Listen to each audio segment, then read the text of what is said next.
Hey everyone, Jeremy Peterson here with Vesta Real Estate.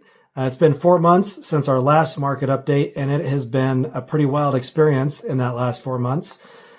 Last time we talked about the government shutdown and how that might affect things in the market. What we didn't know at the time was that it was going to play differently in the sales market versus the rental market. In this video, we're going to talk about sales and real estate and how it's affecting things there. In a future video, I'm going to talk about rentals and what we've experienced there. We're going to open the lid on the market and show you what we think is going to happen in the future based on our analysis. So you don't want to miss that video. Before we get into the charts and graphs, I want to share a quick story. Right after the last update, I got a call from a longtime client, someone I've worked with for 15 years. And he had just recently sold a large chunk of land, and he had $3.5 million to place into real estate. He wanted to convert that from land into income-producing real estate, so we were looking at income-producing properties. He needed to do a 1031 exchange in order to avoid capital gains tax, and in this case, we used Summit Exchange, and that saved him hundreds of thousands of dollars in capital gains taxes. I used Summit about a year and a half ago on a transaction that I did, and they did a great job. So if you're thinking about doing a 1031 exchange or looking seriously into it, please consider Summit as one of your solutions.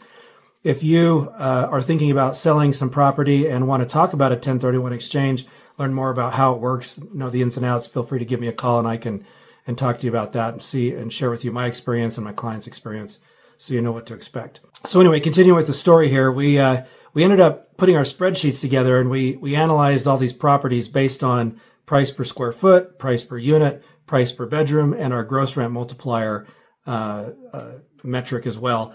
And we found some really juicy properties in our list.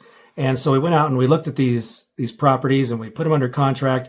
And once we started taking a deeper look, suddenly we realized that there were some issues here that we needed to deal with. Tenant quality was not as good as we would have thought it would be.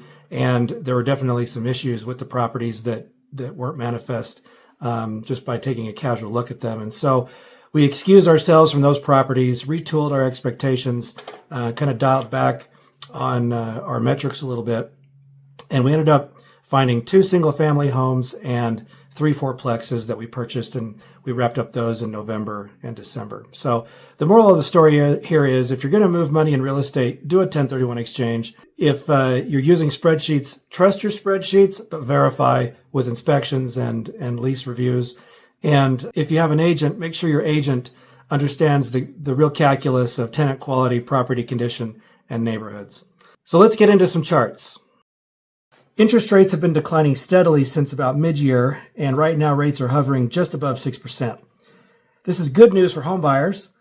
Also, rates may continue to improve if recent plans for Fannie Mae and Freddie Mac to purchase mortgage-backed securities moves forward.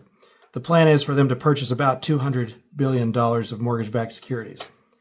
Regarding house prices, we also have some good news for buyers. While house prices almost touched the June 2022 peak again this June, things quickly changed and the year ended with house prices pulling back.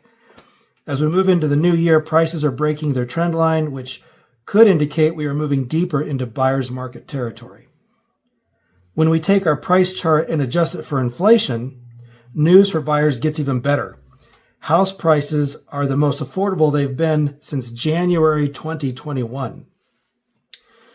These changing trends show up in our price growth chart, where you can see that year-over-year price growth has turned negative for the first time since 2023. So if you're a seller, what does all this mean to you? Well, first off, if you're wanting to sell your home at top market price, you're going to need to make sure that your home is ready for market. You don't want to have to apologize for things to potential buyers. That's if you want top price. If you need to know what to do to your home to get it ready, give me a call and I'd be happy to walk through your house and put together a make-ready punch list for you.